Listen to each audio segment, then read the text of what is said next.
요셉이 꿈을 꾸던 사람인데 그 꿈 때문에 이제 꿈을 해석하는 일을 하게 되죠. 근데 그 꿈 꾸고 난 이후에 그 인생이 정말 소용돌이 가운데 휘말리고 난 다음에 비로소 그렇구나. 이 꿈을 주시는 분도 하나님이시고 꿈을 해석해 주시는 분도 하나님이시구나라는 거를 좀 깨달았던 것 같아요. 그 요셉의 일생을 통해서 하나님께서 어떻게 일하셨는지를 좀 보면서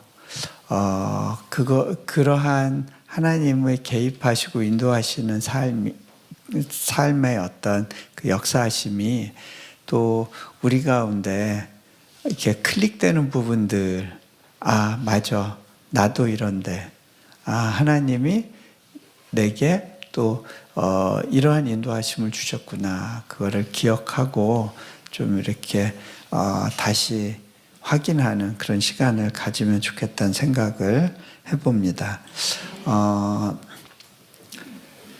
요셉의 이야기를 보면요, 참 하나님께서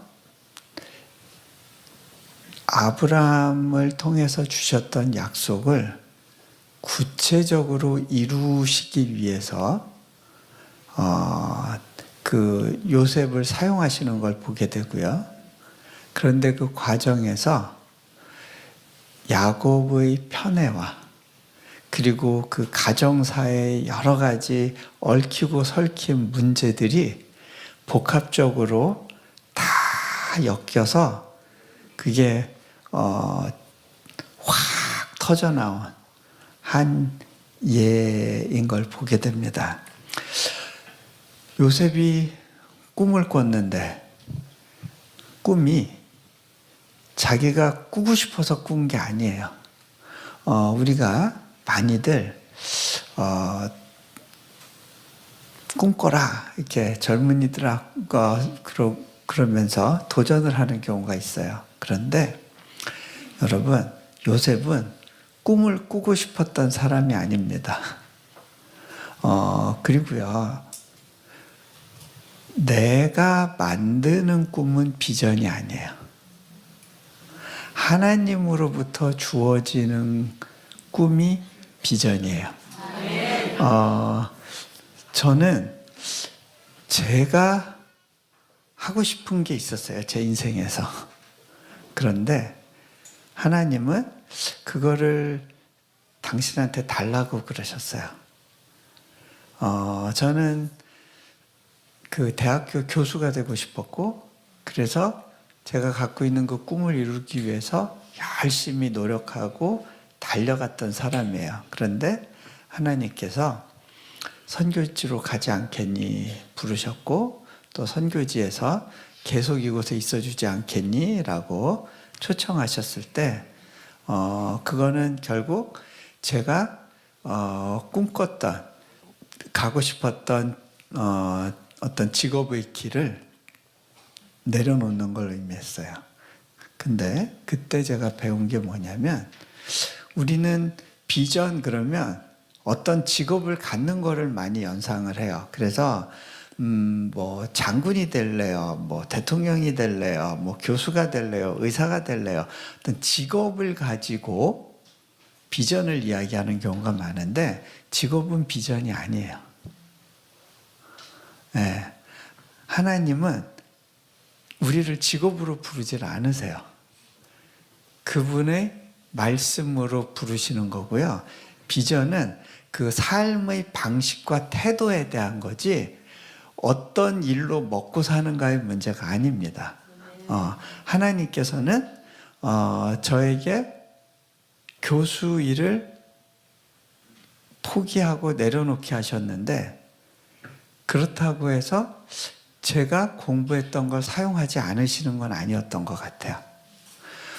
다양한 방식으로 하나님은 저를 사용하셨어요. 예를 들어서 그 몽골에 갔었을 때는 몽골의 과학원 사람들에게 칭기스칸에 대한 그 몽골 제국 시기의 역사를 가르쳐 줬어요.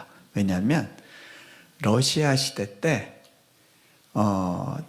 몽골 사람들이 칭기스칸 얘기하면 감옥살이 했어요. 민족주의를 고양한다고 그래가지고. 또 러시아가 몽골의 지배를 받았던 적이 있다 보니까 그 부분이 너무 예민해서 칭기스칸에 대한 글을 썼던 사람들은 다 감옥에 잡혀가서 죽었어요. 네.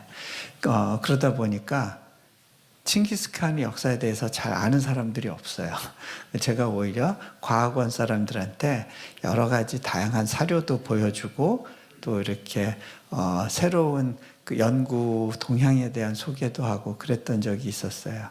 그리고 800주년 몽골 제국 성립 800주년 기념으로 세계 학술 대회가 열렸을 때 그거를 제가 호스트하고 외국 교수들을 초청해서 또 이렇게 또 굉장히 좋은 학술 대회도 진행하고 뭐 그랬던 적이 있었어요. 그게 돈 되는 일은 아니었어요. 오히려 제 돈 써서 했는데 근데 그 일을 돈 때문에 한 건 아니었는데 지금까지 하나님이 하라 하셨던 일들이 돈 되는 일은 없었는데 근데 그 일을 하면서 굶은 적도 없어요.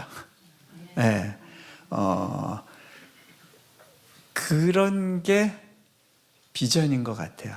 저는 제가 한국에서는 중국사를 했다가 미국에 가서는 중동 지역학을 하고 다양한 영역을 하다 보니까 헷갈리고 언어도 많이 해야 되고 너무 고생스럽고 힘들다. 그런데 그렇게 잔뜩 공부해 놓고 그 공부한 거가 하루아침에 이제 쓸모 없어졌다고 생각을 했어요. 왜? 제가 원하는 이제 교수가 되는 길을 포기했으니까. 그런데 하나님은 그때 그 공부했던 걸 지금도 사용하세요. 제가 지금은 그 자카르타에 있는 이제 국제학 대학교를 세웠는데 자카르타 인터내셔널 유니버시티라는 대학인데요. 우리 대학에 아프간 난민 아이들이 들어오고 중국 아이들이 들어오고 또 중동의 아이들이 들어오고 하는데 이 아이들에 대해서 제가 마음을 가지고 케어할 수 있는 이유는 제가 그들의 역사를 공부했기 때문에 그 마음에 특별한 그 어떤 그 긍휼과 또 이렇게 그 사랑하는 마음을 가지고 이 다양한 나라에서 온 학생들을 케어할 수가 있는 것 같아요. 그래서 진짜 비전은요,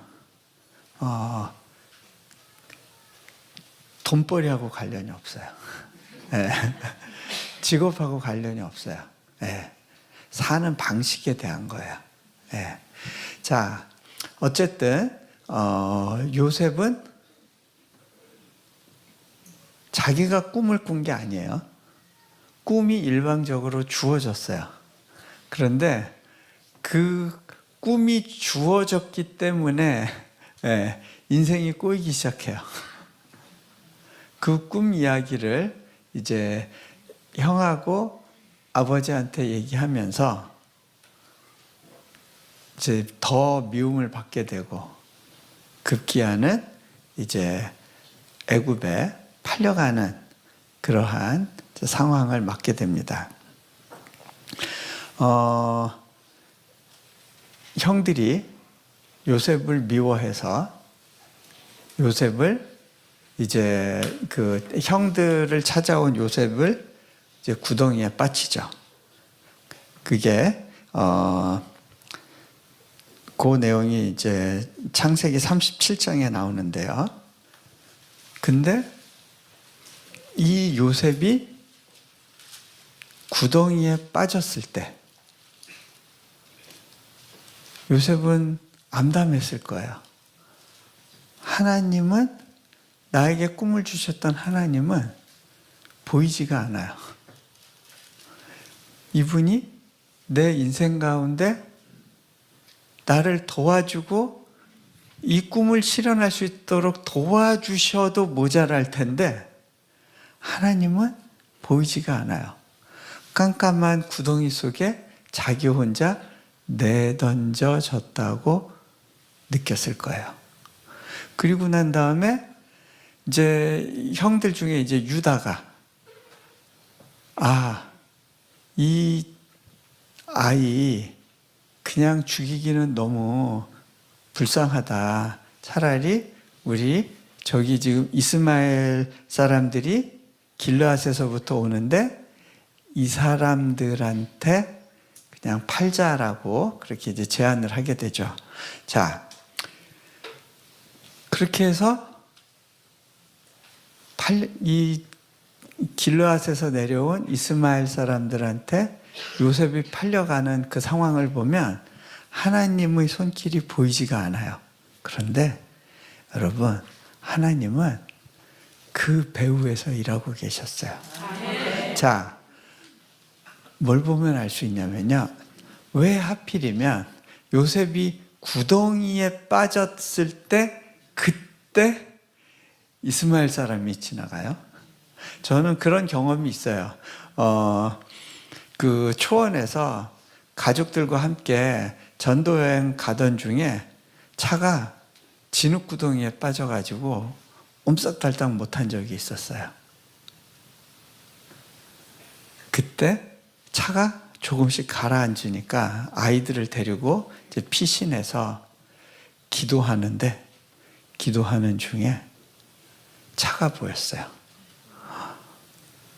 막 손을 흔들었는데 이 차가 그냥 지나가다가 갑자기 방향을 바꿔서 저 멀리 있는 유목민 천막에 딱 가는데 그때 비로소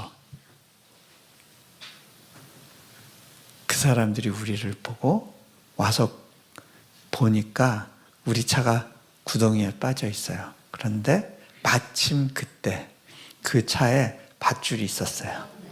네. 그렇게 해서 이제 저희가 구출이 됐는데 마침 그때, 그죠? 마침 그때가 하나님의 방식이에요. 저는 진짜 마침 그때의 은혜가 없었으면 아마 이 세상 사람이 아니었을 거예요. 그 러시아에서도 누가 옆에서 운전하고 가는데 깜빡깜빡 졸고 있다가 갑자기 눈 떠 하는 그런 마음의 소리가 들려서 팍 눈을 떴는데 앞에 트럭이 다가오고 있어요. 옆에 보니까 운전하는 사람이 졸고 있어요. 그래서 한쪽 손으로 이렇게 차를 움직여가지고 팍 지나가는 그 트럭을 간신히 피한 적이 있었거든요. 그날 2번 그런 일이 있었어요. 그러니까 마침 그때의 은혜가 있어요. 마침 그때 이스마엘 사람이 지나가는데요. 이 사람들은요, 향품과 유향과 모략을 파는 사람들이에요. 노예 상인이 아니었어요. 귀중품을 파는 사람들이에요. 그래서 주로 이 상인들은 누구를 상대해요? 귀족들을 상대하는, 돈 있는 사람들을 상대하는. 그러니까 만약 노예 상인한테 팔렸으면 요셉은 어디 피라미드 짓고 그 왕의 이렇게 굴 파고 그러는 용도로 사용이 됐겠죠. 그런데 하나님은 요셉을 보내고 싶은 곳이 있었어요. 보디발의 집. 왜? 보디발이 그 애굽의 바로 왕의 측근이었기 때문에 언제든 하나님의 타이밍에 연결이 가능해요. 그리고 왕궁의 예법과 그 애굽의 그 일하는 방식을 배우기에 이보다 좋은 환경이 없어요. 그러니까 하나님께서는 요셉을 그 이스마엘 상인들에게 실려서 보디발의 집으로 가서 보디발의 눈에 띄어서 그래서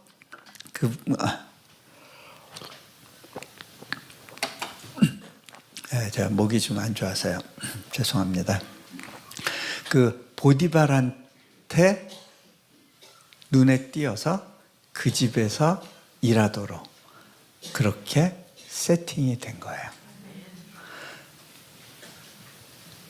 하나님은 정의 사자를 보내서 형들을 탁 무찌르고 구출하는 방식으로 일하시지 않으세요. 하나님이 요셉을 애굽으로 보내야 되는 이유가 있었어요. 왜? 가족들도 다 애굽으로 나중에 와야 되고 그 가족들이 살 수 있는 환경을 미리 요셉이 만들어줘야 되기 때문에 그래요. 자, 요셉이 왜 그렇게 해야 되느냐? 하나님이 갖고 계신 큰 그림이 있었어요. 하나님은 아브라함을 가나안 땅으로 보내셨는데 가나안 땅은 농업 생산량이 그렇게 많은 데가 아니에요. 물이 많지 않은 곳이에요. 하지만 애굽 땅은 물이 풍부한 곳이에요.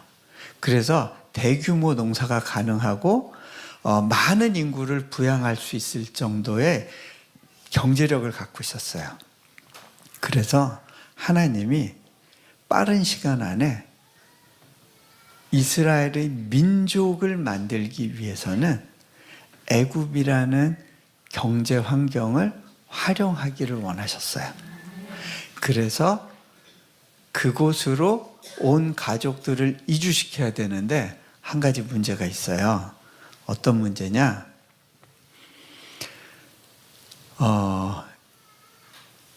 요셉의 가족들은 유목민이에요.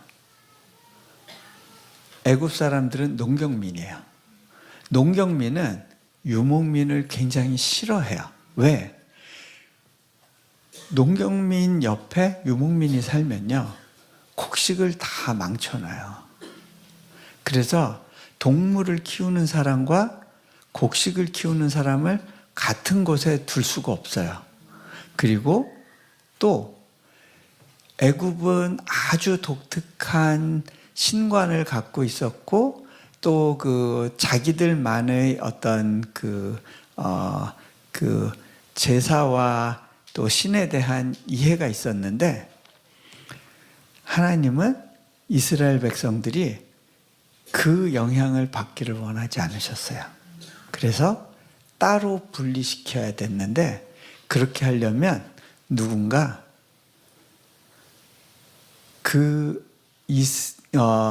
이집트의 권력자가 힘을 써야 되는 거예요.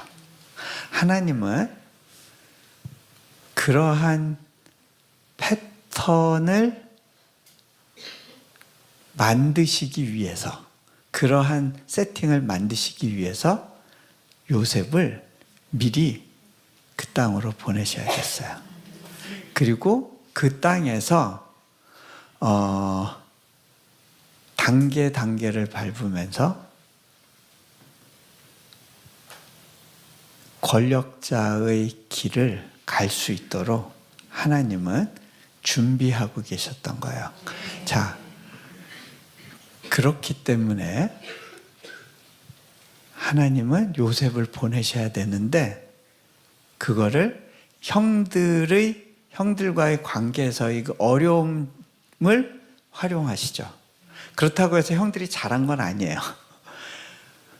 하나님은 인간의 죄성과 악함도 사용하세요. 제가 인도네시아에서 배운 것 중에 하나는 하나님은 저를 훈련시키기 위해서 그 땅에서 일어나는 수많은 악함과 안 좋은 제도조차도 기꺼이 활용하신다는 걸 배웠어요. 요셉의 경우에는 거기서 이제 가정총무로 보디발의 집에서 일을 하게 되는데, 자, 보디발의 집에서 일을 할 때 하나님께서 형통케 하셨대요. 그의 손을 형통케 하셨대요. 자, 우리가 생각하는 형통과 하나님이 우리에게 주시기 원하시는 형통 사이에 차이가 있을 수 있어요. 자, 예를 들어서 우리가 생각하는 형통은 뭐냐면, 요셉이 형통하면 어떻게 해야 될까요? 탈출해서 그 보디발의 집을 탈출하고 애굽 땅을 탈출해서 아버지 집으로 가는 걸 거예요. 그래서 드디어 자유를 얻었다. 그런데 하나님은 요셉을 보디발의 집에 묶어두세요. 거기서 10몇 년 동안 노예로서 일하게 하세요. 그런데 형통하게 하세요. 하나님께서 우리를 어느 기간 동안은 이렇게 캡을 씌워 놓으세요. 그러면 그 안에서 뱅뱅뱅뱅뱅뱅 도는 거예요. 여기서의 형통은 뭐냐면 하나님께서 관계의 복을 주시는 거예요. 특별히 윗사람으로부터 인정을 받게 하시고요. 그리고 하는 일, 손대는 일마다 하나님이 문을 열어주시는 거예요. 저는 그런 경험을 많이 해요. 우리 팀 멤버들을 보면요, 특별히 뭘 탁월하게 잘하거나 뭐 대단한 능력을 가진 분들이 아닌데, 신기하게도 이분들이 어떤 일을 맡았을 때 하나님께서 문을 열어주세요.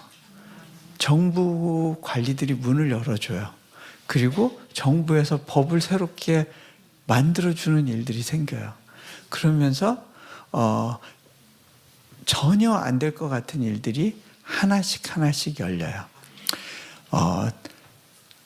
하나님의 방식은 하나님이 원하는 사람을 원하는 포지션에 넣으시고, 그리고 일을 만들어 가세요. 저는 제가 인도네시아로 대학 설립을 위해서 간다고는 생각을 했지만 속으로는 이거는 절대 될 수 없는 일이라는 확신이 있었어요. 세계 최대의 무슬림을 보유한 나라, 그곳에서 선교를 꿈꾸는 대학을 만든다? 이 사람들이 허락해 줄 것 같지가 않았어요. 그리고 재정도 없었어요. 온갖 장애가 가득했어요. 여기서 대학이 세워지려면 최소한 12개 이상의 기적이 필요하다고 생각하고 있었어요. 그런데 하나님은 저한테 네가 성공하려고 할 필요 없어. 그냥 그 자리에서 기면서 버티라고 그런 마음을 주세요. 저는 그냥 거기서 버티고 있었어요. 그런데 어느 시간이 되면 하나님이 길을 만드세요. 문을 여세요. 네. 거기가 허허벌판 황량한 곳이었는데, 아니 왜 거기에 막 미쯔비시가 들어오고 수바루가 들어오고 수주키가 들어오고 현대자동차가 또 전기차 공장 세우러 들어오고, 우리 학교 바로 옆에다 공장을 세웠어요. 막 그러고 엄청나게 큰 몰이 들어오고. 이거는요, 저희가 계획하는 게 아니에요. 저희는 있으라 하는 곳에서 있으면서 그냥 기다리고 있는데 하나님이 길을 만드세요. 저희가 대학을 세우려고 하는 그 시점에 하나님이 길을 만들어 주세요. 그때 제가 깨달았어요. 아, 이거는 사람이 노력한다고 해서 되는 영역이 아니라 하나님이 작정하고 끌고 가시는 길에서 그냥 납죽 엎드려서 버티면 되는 거구나.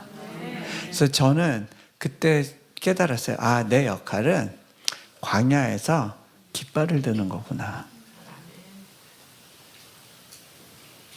근데 그 깃발을 들었을 때 그 깃발이 세워지기를 기다리던 많은 분들이 있다는 걸 알게 됐어요.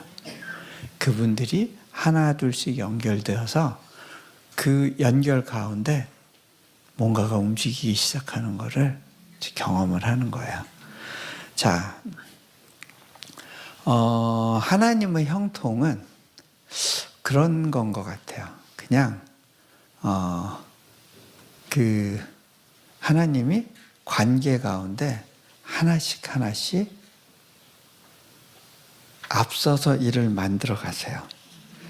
그래서 그 39장 2절 3절에 보면 이렇게 돼 있죠. 여호와께서 요셉과 함께 하심으로 그가 형통한 자가 되어 그의 주인 애굽 사람의 집에 있으니 그의 주인이 여호와께서 그와 함께 하심을 보며 또 여호와께서 그의 범사에 형통하게 하심을 보았더라.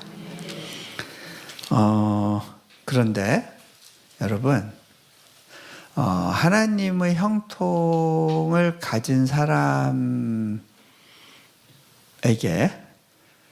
고난도 같이 와요. 어려운 순간도 패키지로 와요. 하나님은 우리를 인도하시는 목자인데 우리를 푸른 초장 쉴 만한 물가에만 머물러 두게 하시지 않으세요. 왜? 그곳은 곰과 이리 때도 오는 곳이거든요. 하나님은 우리를 또 사망의 음침한 골짜기로 인도하시는 시간이 있어요. 요셉의 경우에는 그 보디발의 아내의 유혹을 받게 되고 그것을 뿌리치는 과정에서 이제 모함을 당하게 되죠. 여러분, 하나님을 믿고 사는 삶 가운데 하나님께서 너 앞으로 험한 물 만날 일 없을 거야. 그 다음에 험한 불, 타오르는 불 만날 일 없을 거야 라고 약속하시지 않으세요. 네가 그 험한 물 가운데 갈지라도 활활 타오르는 불 가운데 지날지라도 내가 너와 함께 하겠다라고 약속하시는 분이에요. 네. 우리 안에 그런 고난의 시간이 필요해요. 그 고난을 통과하면서 만들어지는 스트레칭의 순간이 있어요. 요셉이 결국 감옥에 갇혀요. 근데요, 그 감옥은 보디발의 집 옆에 있는 곳이에요. 왜? 이 사람은 그 호위대장이었기 때문에 왕의 정치범들을 수감하는 감옥을 자기 집안에 뒀어요. 그래서 요셉은 결국 많이 간 것 같은데 보디발의 집 안에서 돌고 있는 거예요. 네. 그 보디발의 영향권 하에서 감옥에 갇혀요. 그리고 거기서도 형통해요. 근데 그 형통은 감옥을 탈출해서 아버지 집으로 가는 그런 형통이 아니에요. 네. 하나님이 캡을 씌워두시는 거예요. 저도 그 선교지에 있으면서 인생의 캡이 여러 가지가 있는데 그 중에 하나가 늘 재정적인 필요와 싸우는 거예요. 그런데 이게요, 점점 액수가 커져요. 예, 몽골에 있을 때는 뭐 한 처음엔 100만 원 단위였다가 그 1000만 원 단위로 갔다가 이제 인도네시아 와서는 억대 단위였다가 10억 단위, 막 50억 단위 이렇게 재정적인 부담을 가지고 씨름해야 되는 순간들이 있어요. 저는 그게 제 감옥이다 싶어요. 제가 한 번은 그 어느 선교사님이 기도 편지에 제가 그 올해 이 학교 건축 마무리를 위해서 2천만 원이 필요합니다 하고 기도한다고 그렇게 기도 편지를 보내셨는데 제가 그걸 보고 이 선교사님 너무 좋겠다. 부담이 너무 가벼워 보이는 거예요. 그래서 참 이분 정도로만 부담을 지고 살면 얼마나 좋을까. 하나님, 저는 언제 이렇게 될까요? 왜냐하면 대학을 세우고 유지한다는 건요, 어마어마한 재정과의 싸움이 필요한 거예요. 근데요, 항상 그런 부담을 질 때 하나님은 제로에서 시작하게 하세요. 제가 그래도 한때는 그 내려놓은 인세가 꽤 많이 들어와서 제가 그 도너 입장에서 이렇게 후원자 입장에서 이제 몽골에서는 이렇게 나누면서 사역을 할 수 있었는데 인도네시아 올 때는 하나님이 야, 몽골에서 내가 준 거 다 거기다 놓고 와라. 인도네시아에는 빈손으로 온 거예요. 근데 재정적인 필요는 어마어마한 거예요. 건물 하나 짓는데 막 50억 원 이렇게 한 푼도 없이 하나님은 공사 계약하라시는 거예요. 그래서 사인 한번 해봤는데 난리가 났죠. 이제 막 우리 사역자들이 이거 언제까지 인보이스 이거 해결해야 됩니다. 뭐 이거 재정 지출 결의서 이거 해결해야 됩니다. 다 제 책상 위에 쌓아놓는 거예요. 이거 어떡하지? 하나님, 이거 어떡해요? 이거는 하나님이 시작하라고 하신 일이잖아요. 하나님이 보스잖아요. 저는 그냥 하나님이 시키는 거 하는 사람인데, 아니, 근데 만약에 이 계약 위반 돼가지고 감옥 가더라도 제가 가지 하나님이 가는 거 아니잖아요. 그러면 나만 독박 쓰는 건데 내가 보스네. 좀 받아보세요. 이렇게 올려도 다시 땅에 떨어져요. 결국 내 책상에 떨어지더라고요. 그럼 내가 보스네. 하나님 해결해 주셔야죠. 근데 그때 하나님이 저한테 돈 줄게 이렇게 말씀 안 하시고요. 해결해 줄게 뭐 그런 거 아니고요. 뭐라고 말씀하시냐면 너 그 부담 가운데서라도 좀 웃으면서 가줄 수 없겠니? 그때가 한 45억 필요할 때였어요. 여러분 그 정도 비치고 웃어져요? 근데요, 제가 그때 깨달았어요. 이거는 하나님이 내가 미워서 나 고생하라고 주시는 부담이 아니지. 왜 그 부담의 캡 안에서, 그 어떤 빚의 감옥이죠. 그 빚의 감옥 속에서 왜 그렇게 굴러야 될까요? 하나님의 계획이 있는 거예요. 웃으면서 가보라 하시는 거예요. 그러니까 요셉이 감옥에 있어도요, 요셉은 형통하게 하나님이 풀어주시는 거예요. 거기서 울고 짜면서 아버지가 보고 싶어요, 동생이 보고 싶어 이러면서 시간 보내는 게 아니라 거기서 성장을 이루어야 되는 거예요. 하나님의 형통을 경험하면서 이게 스트레칭이 돼야 되는 거예요. 어느 선까지 하나님의 계획이 있었어요. 요셉을 총리 대신으로 만드셔서 이 중동 전역을 장악하고 지배할 수 있는 그러한 능력을 가진 사람으로 성장시키기 원하시는 거예요.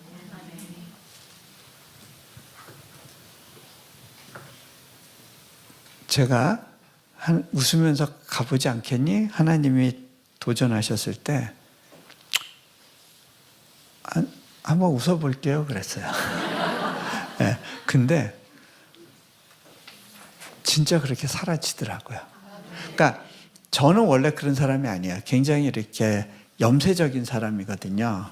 그 근심이 많고 뭔가 계획대로 딱딱 안 맞으면 힘든 사람이에요. 제가 원래 계획 세우는 걸 되게 좋아하는 사람인데 계획을 세울 수 없는 환경 속에서만 살게 하세요. 네. 그러면서 이렇게 막 굴리시는데 이유가 뭘까요? 하나님이 원하시는 방식으로 제가 스트레칭 되도록 훈련을 시키시는 거예요. 근데 하나님의 도전 가운데 반응을 했더니 그렇게 사라지는 저를 봐요. 이거는 저는 이렇게 서생 출신이에요. 근데 그런 사람을 승부사로 만들려니 얼마나 힘드시겠어요. 네. 보통 사업이 아니죠, 이거는. 네. 그것도 보통 사업가들은 돈을 갖고 시작하잖아요. 네. 돈 없이 하는 사업. 네. 이게 얼마나 배포가 있어야 되겠어요. 이 새 가슴 가지고 안 되잖아요. 근데 이 새 가슴, 그 뱁새 다리를 황새 다리로 이렇게 찢으시는 거죠. 네. 여러분이 지금 어렵고 힘든 시간 가운데 있다면 그 이유 때문에 그럴 거예요. 여러분 중에 나는 진짜 다람쥐 쳇바퀴 도는데 갇혀있다. 캡 속에 갇혀있다라고 느끼실지 모르겠어요. 그러면 하나님 저에게 요셉의 복을 주세요. 요셉의 형통을 주세요 하고 기도하세요. 그거가 거기서 벗어나는 거를 목표로 하지 마세요. 하나님의 때가 되면 그 하나님이 이거 다 걷어가세요. 근데 거기서 하나님 내가 받아야 될 훈련을 잘 감당할 수 있게 해주세요 하고 버티세요. 자, 그래서 그 39장 20절 21절 보면 요셉의 주인이 그를 잡아 옥에 가두니 그 옥은 왕의 죄수를 가두는 곳이었더라. 요셉이 옥에 갇혔으나 여호와께서 요셉과 함께 하시고 그에게 인자를 더하사, 이게 중요해요. 인자를 더하사 간수장에게 은혜를 받게 하시며 23절에 여호와께서 그를 범사에 형통하게 하셨더라. 형통해요. 근데 감옥에서 못 빠져나가는 거예요. 왜? 거기가 훈련의 장소니까. 하나님의 계획을 이루는데 그 감옥이 필요한 곳이기 때문에, 거기서 만나야 될 사람이 있기 때문에. 예. 그러다가 이제 40장 가면 2절 4절에 바로가 그 두 관원장, 곧 술 맡은 관원장과 떡 굽는 관원장에게 노하여 그들을 친위대장의 집안에 있는 옥에 가두니. 왜 친위대장의 집에 있는 옥에 가두게 돼요? 정치범들이니까. 예. 왕의 미움을 받았으니까. 친위대장이 그들을 잡아 넣었는데 그들을 챙기고 관리하는 일을 누가 하는 거예요? 요셉이 하는 거예요. 이 사람들을 만나야 될 이유가 있었어요. 왜? 이 사람들을 통해서 바로에게 연결되어져야 되기 때문에. 그래서 하나님께서 이 두 사람을 넣으세요. 그리고 친위대장이 요셉에게 그들을 수종들게 하며. 예. 자, 그러다가 이 두 사람이 꿈을 꾸죠. 근데 그 꿈에 대해서 요셉이 이야기하는 거예요. 해석은 하나님께 있지 아니하니까. 요셉이 예전에 꿨던 꿈을 생각했을 거예요. 근데 그 꿈에서 그 형들과 아버지가 자신한테 절하는 모습을 보면서 아주 특별하게 생각했겠죠. 그런데 정작 하나님은 그것과는 상반되는 상황 가운데 자기를 인생의 바닥으로 내던지시는 듯한 느낌을 받는 거죠.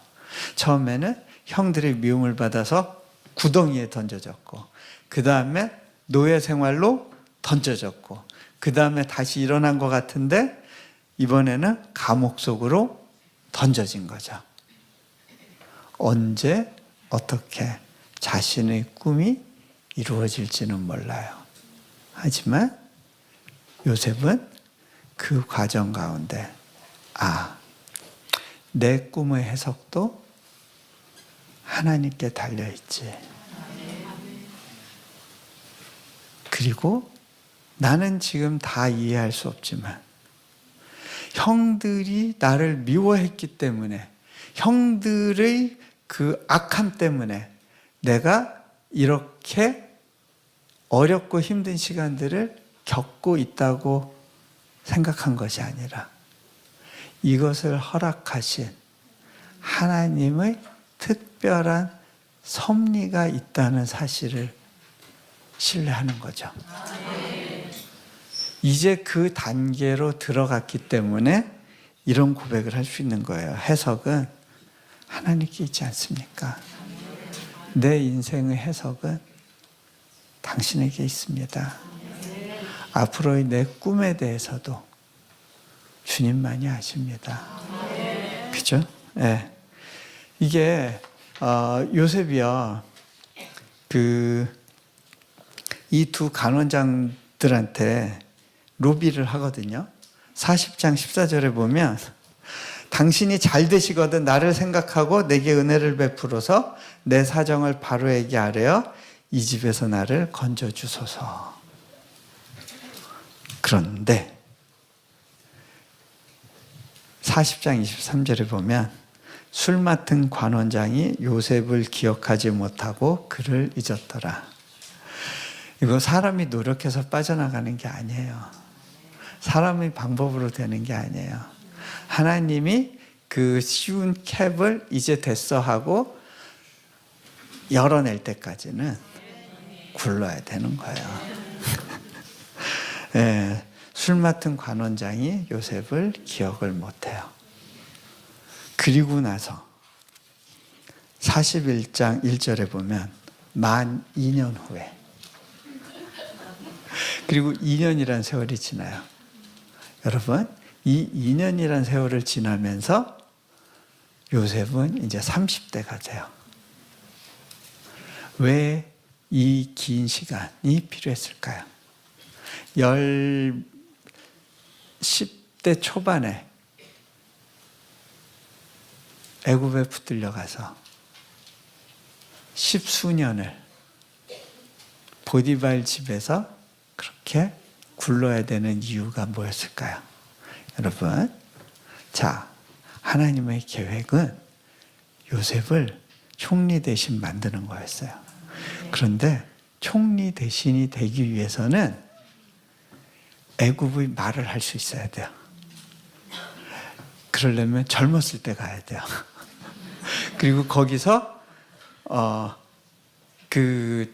인텐시브하게 아주 집중적으로 그 말을 쓸 수 있는 환경 속에 있어야 되는데, 보디발의 밑에서 애굽의 행정 업무 보는 법들을 배우고 문서 쓰는 법들을 배우고 일하는 법들을 배우는 거예요. 그리고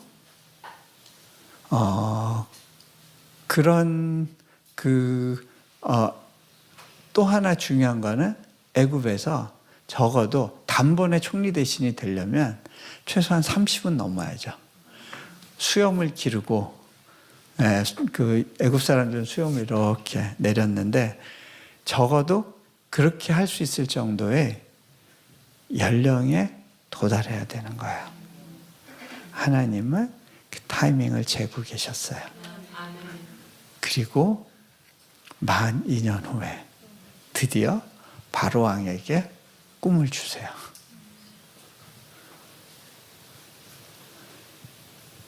그리고 나서야 비로소 그때 술 맡은 관원장이 요셉에 대해서 기억하게 돼요. 하나님의 타이밍에 하나님의 방식으로 그 캡이 벗겨지는 거예요.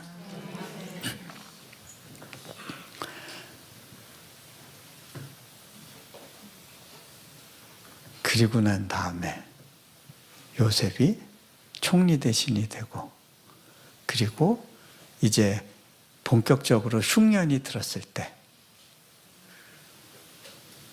자기 형들이 애굽 땅으로 양식을 구하러 찾아오는 일이 있죠. 그때 요셉 앞에 절하고 있을 때 요셉은 비로소 그들에 대하여 꾼 꿈이 생각나는 거예요. 아, 이것이 하나님이 갖고 계셨던 섭리이고 계획이구나.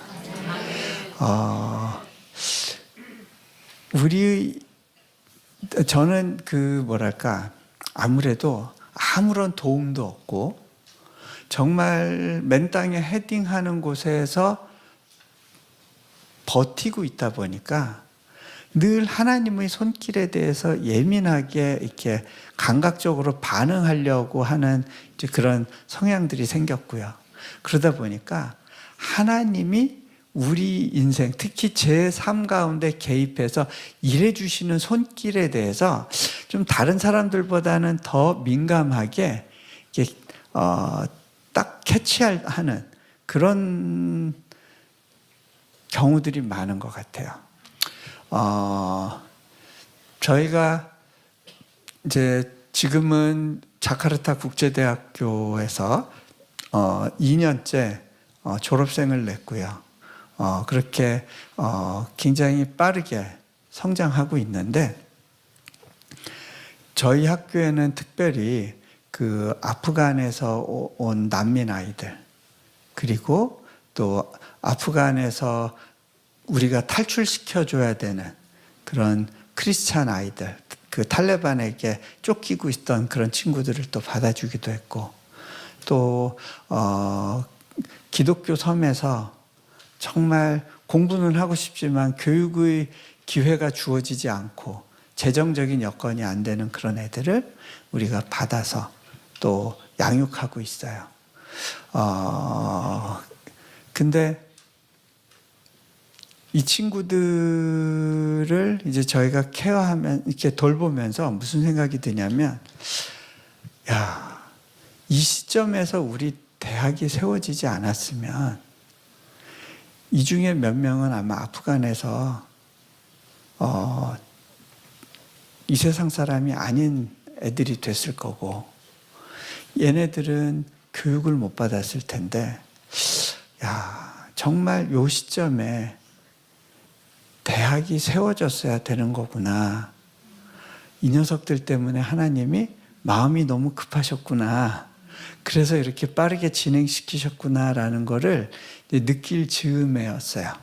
제가 집에서 이렇게 차 타고 나가려고 이제 아이들을 기다리고 있었는데, 제가 집을 이렇게 멀끔히 보고 있다가 갑자기 무슨 생각이 드냐면, 이 집을 내가 옛날에 어디선가 봤는데 하는 생각이 드는 거예요. 이거는 뭐지? 내가 어디서 이 집을 봤지? 제가 한 번도 분주히 다니느라고 제가 살고 있던 그 집을 자세히 못 봤는데, 그날따라 그 집이 뭔가 하고 연결이 되면서 어디서 봤는데 이거 뭐지? 한 적이 있었어요. 근데 제가 곰곰이 생각해 보니까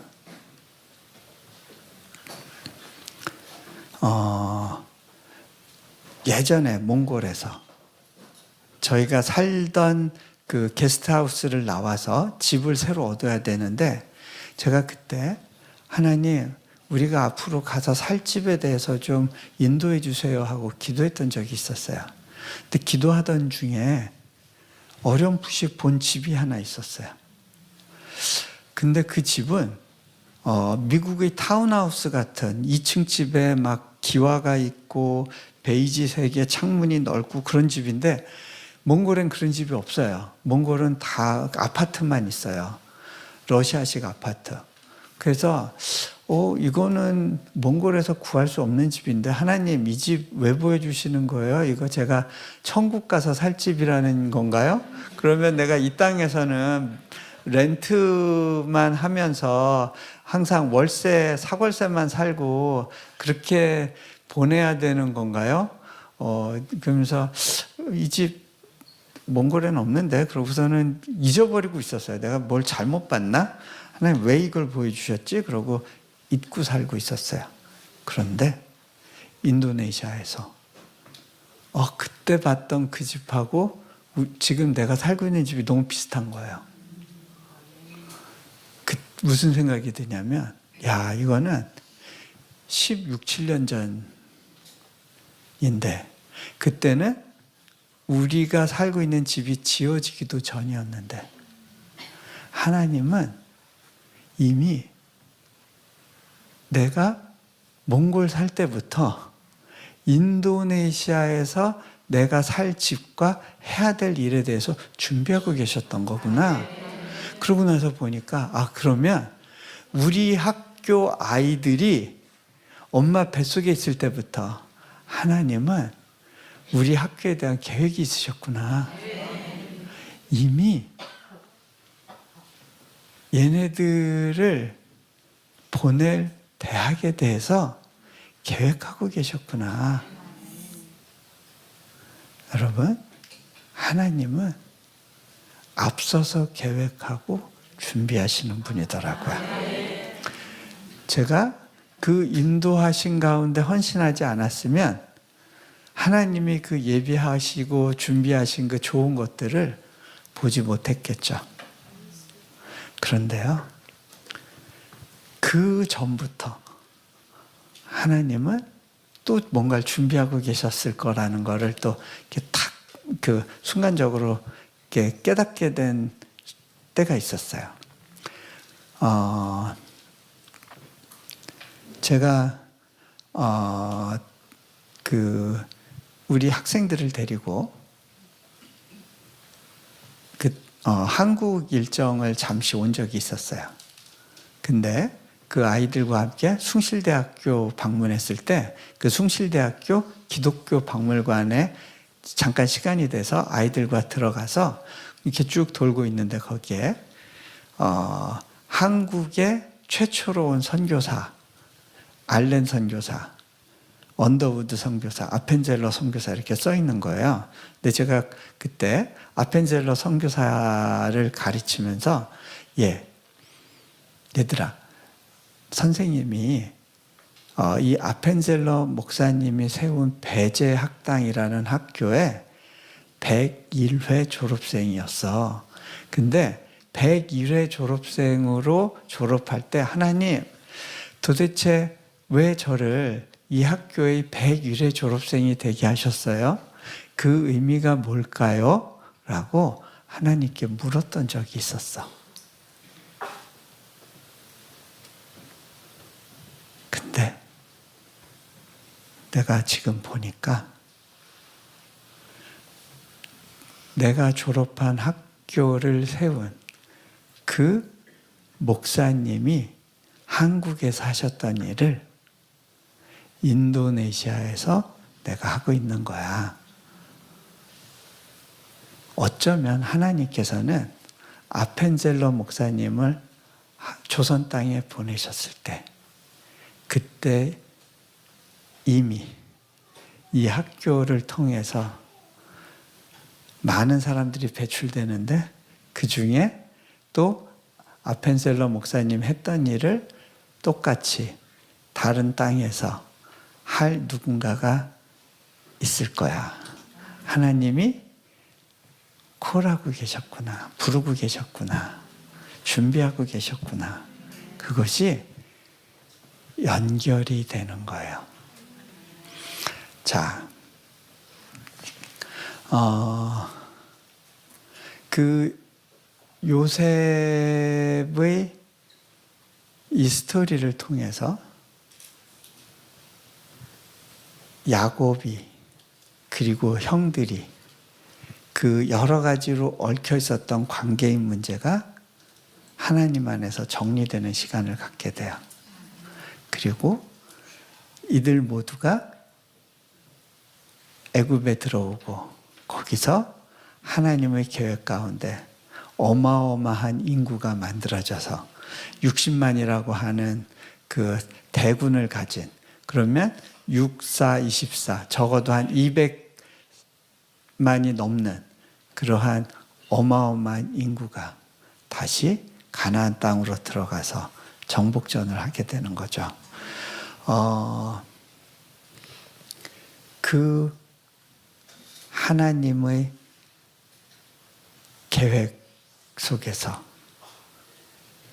요셉이라는 한 사람을 들어서 땅바닥에 내쳐지는 경험들을 주시고, 내가 왜 이렇게 굴러야 되는지 모르지만 그곳에서 하나님을 경험하는 삶을 살도록 인도하시는 그러한 삶의 여정이 있었어요. 그런데 그것이 성경에만 있는 이야기가 아니에요.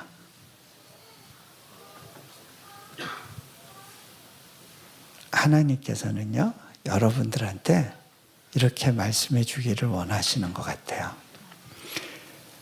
얘야, 네가 지금 감옥에 갇힌 것 같고, 어떻게 보면 누군가에 의해서 조정되는 노예 생활을 하는 것 같고, 네가 있어야 될 자리가 아닌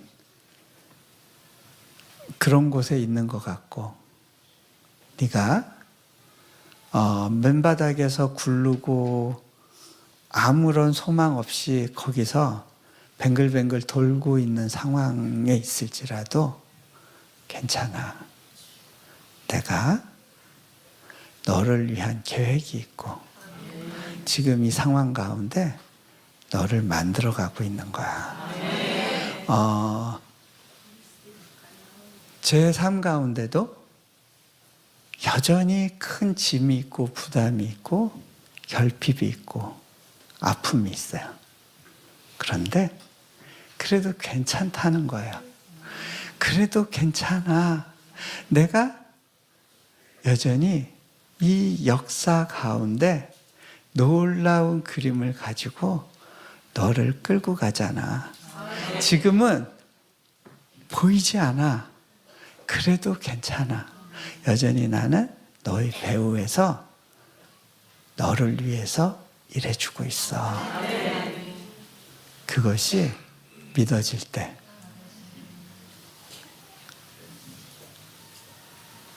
우리는 하나님을 믿는다는 것이 무엇인지를 그 과정에서 배우는 거예요.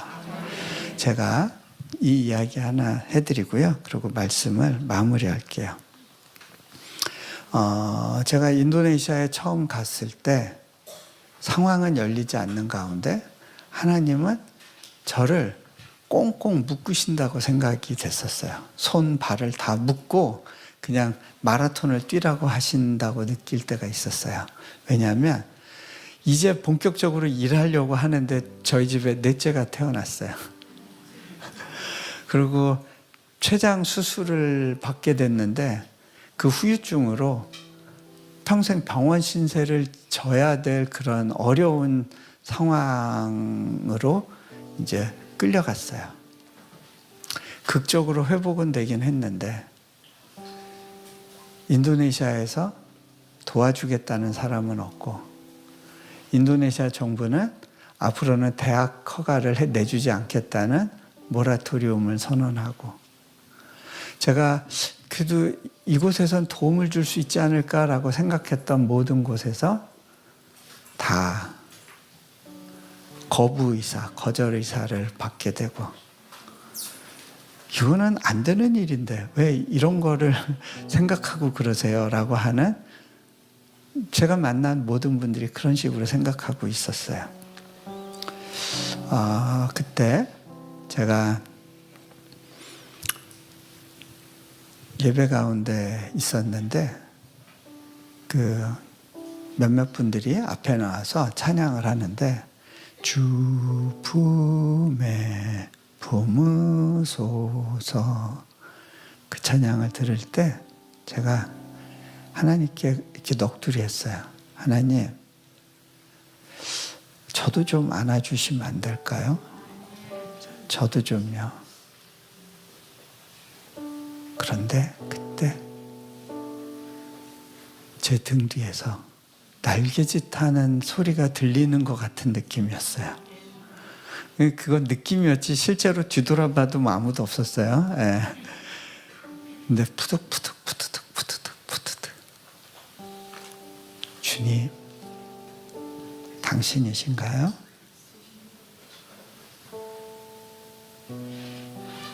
그 순간 저희 그 신음 같은 속삭임 같은 그런 내가 내뱉은 말에 하나님이 반응해 주시고 내 가까이에서 날개짓하고 계시다고 느꼈을 때 그냥 펑 눈물이 터졌어요. 그때 하나님이 제게 물으시더라고요. 예,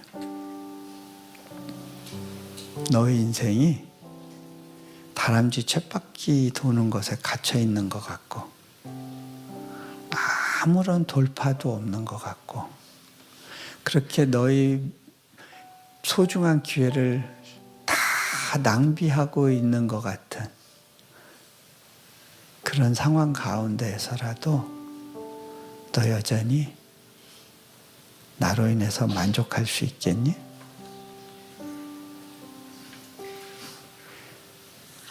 그때 저는 이렇게 고백할 수 있었어요. 주님, 저 이것만으로 충분해요.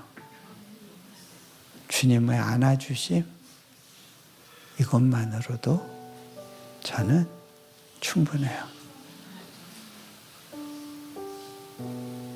요셉이 감옥에 갇혀 있어도 괜찮아요. 그 주님이 함께 하시는 그 확신만 있으면 그곳은 여전히 살만한 곳이에요. 하나님이 나를 향한 특별한 계획 가운데 그곳에 넣으셨다는 사실만 이해할 수 있으면 괜찮더라고요.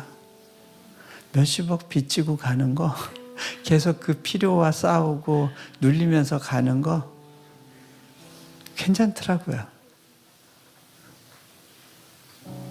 안 망해요. 그리고 우울하지 않고 갈 수 있어요. 여전히 웃으면서 갈 수 있어요. 또 거기서만 배우는 하나님이 있어요.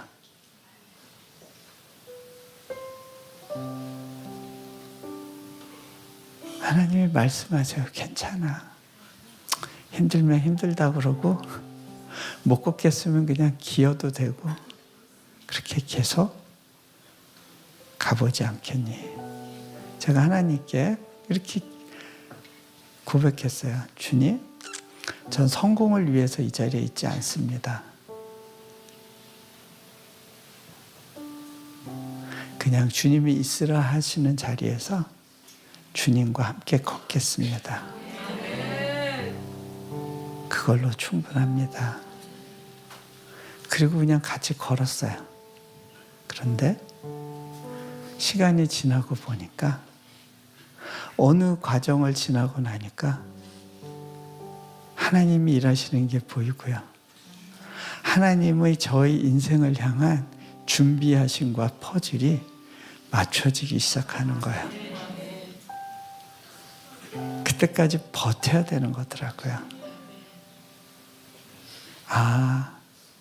그래서 하나님께서 나를 내동댕이 쳐진 것 같은 상황 가운데 두신 거구나. 감옥에 잠시 캡을 씌워 놓으신 거구나.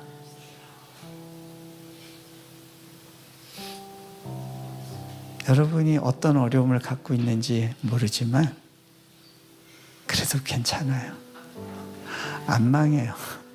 안 죽어요. 그래도 웃으면서 갈 수 있어요. 주님과 함께 가는 거, 그걸로 충분해요. 같이 잠깐 기도하실까요?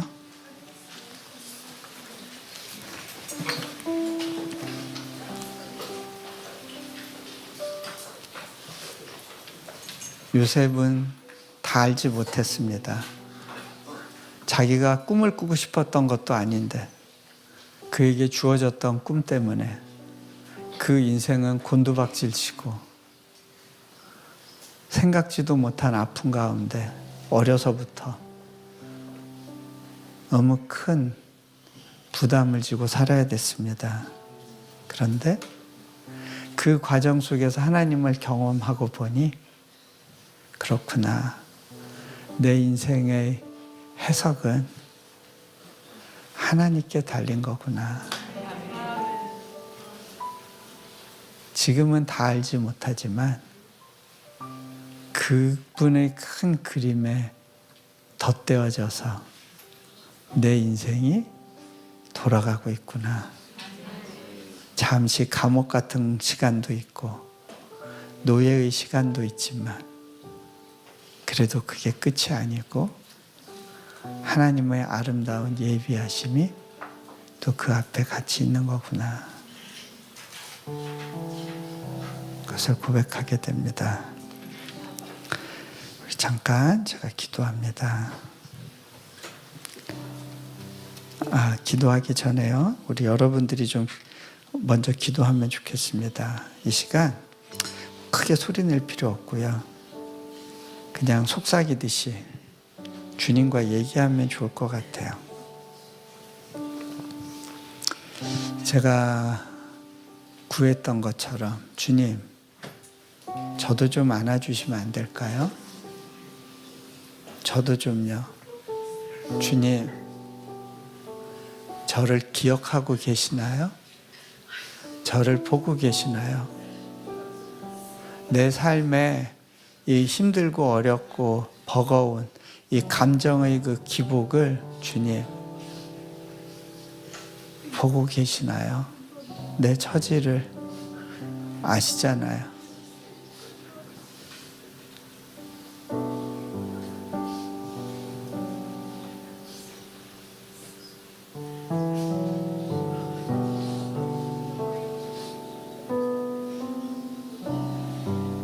저도 좀 안아주시면 안 될까요?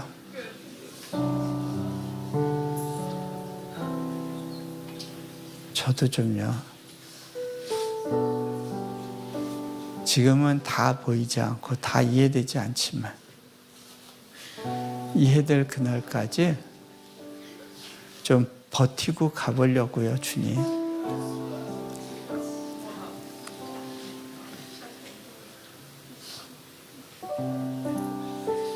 내 짐이 무겁고 힘들어도 주님과의 그 동행, 그 잡은 손을 놓지 않고 계속 가보려고요. 이 길에서 뭐 대단한 걸 이루는 걸 기대하지도 않나요? 그죠? 주님을 더 경험하고 만나고 누리고 그리고 주님의 나의 인생을 향한 계획의 한 조각만이라도 내가 만지듯이 이해할 수 있다면 주님, 그걸로 충분할 것 같아요. 시간 그렇게 주님께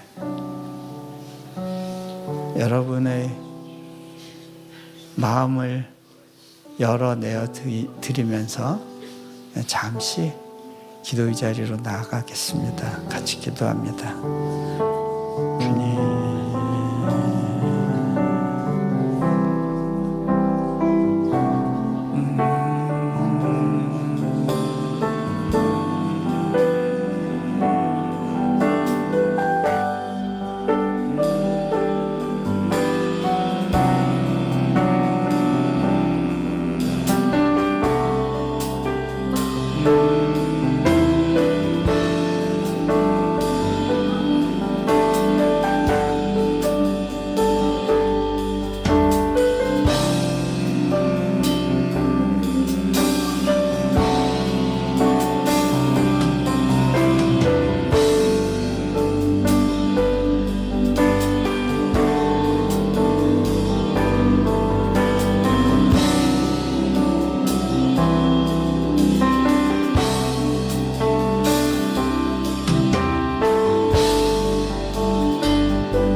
요셉이 고난을 받았기 때문에 우리에게 주는 위로가 있습니다. 사업에서 너무 힘든 분이 계셨는데 제가 제 힘든 이야기를 나눠드렸더니 울면서 위로를 받으시더라고요. 하나님은 우리 울음과 눈물과 아픔의 시간도 리사이클 해주시기를 원하십니다. 그리고 그 과정 속에서 우리 아픔의 시간들이 또 부담과 또 버거움의 짐을 지고 가는 시간들이 누군가를 위로하고 세우고 또 영향력을 미치는 그러한 일이 되게 하실 것입니다. 제가 기도합니다. 하나님, 요셉의 인생 가운데 인생의 해석이, 꿈의 해석이 주님께 있다는 사실을 고백했던 것처럼 우리의 삶의 정황들이 주님 안에서 해석되고 이해되기를 소망합니다. 또 주님께 답이 있음을 고백합니다. 그리고 지금은 그것을 다 알지 못하지만 또 주님과 동행하며 주님께 배우며 그 주님의 그 나를 향한 그 계획들이 하나씩 이해되고 드러나는 그 여정으로 인도하여 주시기를 소망합니다. 우리 주 예수 그리스도 이름으로 기도합니다. 아멘.